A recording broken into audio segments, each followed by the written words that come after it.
We've reached week 20 of disruption in the Strait of Hormuz. I know.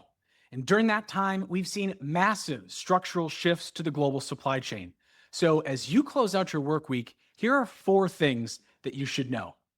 First, nearly 115,000 diverted shipments in the Project 44 platform have been recorded over these past 20 weeks.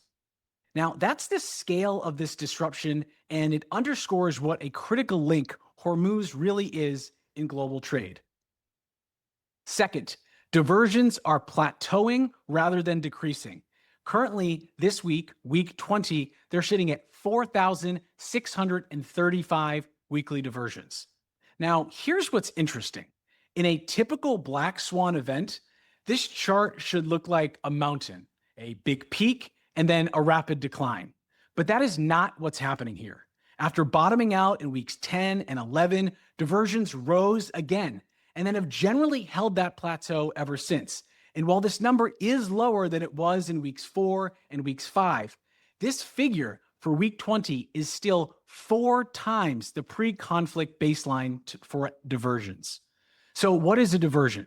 A diversion is a shipment that has been rerouted away from its originally planned route or port of call to an alternate port while in transit.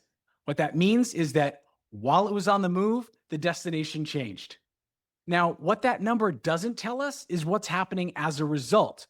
These restructured trade lanes that have developed over the past 20 weeks to avoid Hormuz entirely. And this brings us to point number 3. And there's a lot of great data in this report, but I want to focus specifically on port congestion. Port congestion is a leading indicator that will help us determine how Hormuz is creating a backlog elsewhere in the global supply chain. Nadi Mumbai, which is the first or second largest container port in India, depending on the source, has seen import dwell climb significantly since the disruption started. It was under 5 days, and now we're seeing it up at over 21 days. Other critical ports like Singapore and Mundra in India, that's either number 1 or 2 as well, are both sitting at 10 days, which is better, but that's still more than double their pre-conflict baseline. Now, let's talk about Mersin. This is the largest container port in Turkey. Now, it's very strategically located, Turkey is, as an alternative route to ship goods overland into the Middle East. Now, what's happening in Mersin is the import dwell is also skyrocketing. We are looking at over 27 days and climbing of import dwell at this strategic and critical port.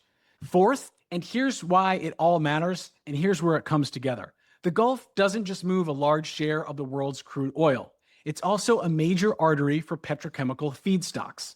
This includes both the raw materials behind global plastics manufacturing and fertilizer. The Gulf supplies roughly a third of global urea and ammonia exports and about a quarter of the world's sulfur. So disruption here doesn't stay contained.